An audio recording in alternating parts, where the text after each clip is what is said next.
Middle east में जंग के बीच मोदी की डिप्लोमेसी का डंका बज रहा है। देश में एलपीजी संकट के बीच दो और भारतीय जहाज आज भारत पहुंच रहे हैं। नंदा देवी जहाज गुजरात पहुंच गया है। थोड़ी ही देर में जग लाडकी जहाज भी भारत पहुंचेगा, जो बहुत बड़ी राहत की खबर है। नंदा देवी जहाज पर करीब 46,000 मीट्रिक टन एलपीजी लोडेड है। Nanda Devi LPG carrier Deendayal port authority के वाडीनार टर्मिनल के पास मिड सी में पहुंच गया है। मिड सी में ही पूरी की पूरी 47,000 टन एलपीजी दूसरी शिप में ट्रांसफर की जा रही है। कल ही 46,000 मीट्रिक टन एलपीजी लेकर शिवालिक जहाज गुजरात के मुंद्रा पोर्ट पहुंचा था। शिवालिक जहाज जो एलपीजी लेकर पहुंचा है, उसे 32.4 लाख घरेलू गैस सिलेंडर भरे जा सकते हैं। हमारे सहयोगी निर्णय कपूर इस वक्त कांडला पोर्ट पर मौजूद है और निर्णय इस वक्त हर भारतवासी बस एक ही बात जानना चाहता है कि क्या हमारी एलपीजी गैस की आपूर्ति हो रही है, क्या ऑयल की आपूर्ति हो रही है, कोई क्राइसिस तो नहीं आने जा रही। आप जानकारी दें। देखिए मीनाक्षी, जहाँ तक ऑयल की बात है, पेट्रोलियम प्रोडक्ट्स की बात है, उसमें इतना अभी गहरा संकट नहीं है। लेकिन जो सबसे बड़ा मुद्दा है वो है एलपीजी गैस का, कुकिंग गैस का। और मैं आपको बता दूं कि जिस प्रकार से हम डिप्लोमेटिक बैक चैनल्स की बात कर रहे हैं, ये दोनों जहाज भारत पहुँचे हैं।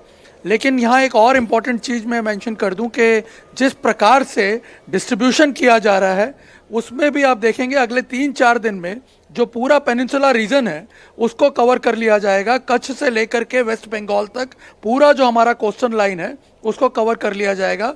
होगा ये कि जो अभी आज नंदा देवी जहाज पहुंचा है, इससे शिप टू शिप ट्रांसफ़र हो रहा है इसकी डॉटर शिप में, जो कि BW रिच नाम की शिप है। और ये इसे लेकर के सीधा निकल जाएगी एन्नौर पोर्ट पे तमिलनाडु के, और वहाँ से फिर ये हल्दिया पोर्ट पे जाएगी वेस्ट बंगाल। ये दोनों जगह ऑफलोड करेगा और वहाँ से फिर बॉटलिंग प्लांट में गैस जाएगी। जो दूसरा शिप जो कल पहुँचा था शिवालिक, वो मुंद्रा पोर्ट से अब अपना 12,000 टन का जत्था ऑफलोड करके वो भी वाडीनार की तरफ जा रहा है आज दोपहर को। और वाडीनार मिड शिप में वो अपने डॉटर शिप में बाकी का पूरा जो स्टॉक है वो ट्रांसफ़र करेगा।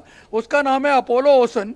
अपोलो ओशन शिप जो है वो उसे लेकर के पहले दहेज जाएगी। दहेज पोर्ट जो गुजरात में है, साउथ गुजरात में, वहाँ पे करीब 7,600 मीट्रिक टन जो जत्था है वो ऑफलोड करेगा। और उसके बाद फिर वो जहाज़ जो है वो मैंगलोर की तरफ जाएगा।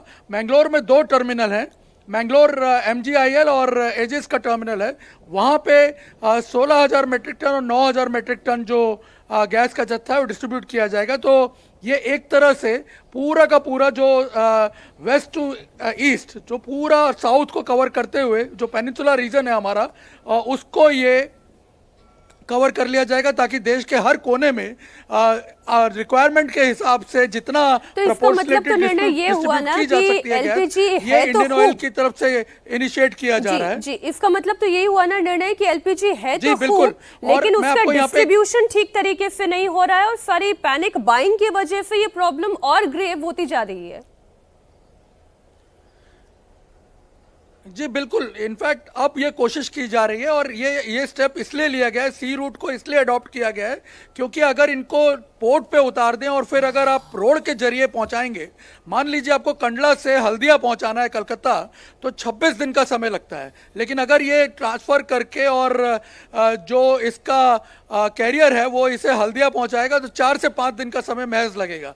तो ये भी कोशिश की जा रही है कि ट्रैवल टाइम को कट किया जाए वाटरवेज को यूज़ करके। और इन द मीन टाइम ये भी कोशिश की जा रही है कि स्टेट ऑफ हॉर्मुज के अलावा भी जो दूसरे पोर्ट्स हैं गल्फ में, वहाँ से कुछ इंतज़ाम किए जा रहे हैं कि और एलपीजी कैरियर जो हैं वो अगले 4-5 दिन में 3-4 एलपीजी कैरियर जो हैं वो भारत की तरफ आएँ। मैं आपको बता दूं यहाँ पे भी जो इंतज़ाम है पोर्ट की तरफ से वो इनफ इंतज़ाम जो है वो किए हुए हैं। मुंद्रा में एक टर्मिनल है, कंडला के अंदर 3 शिप एक साथ ऑफलोड करने की फैसिलिटी है। यहाँ दो जेटीज हैं और एक मिर्ची ऑपरेशन भी हो सकता है। तो देखिए अब शिवालिक आ चुका है, नंदा देवी का इंतजार है। नंदा देवी का आशीर्वाद मिले तो एलपीजी का संकट कुछ और खत्म हो। बहुत शुक्रिया निर्णय आपकी इस पूरी रिपोर्ट का, पूरी जानकारी का।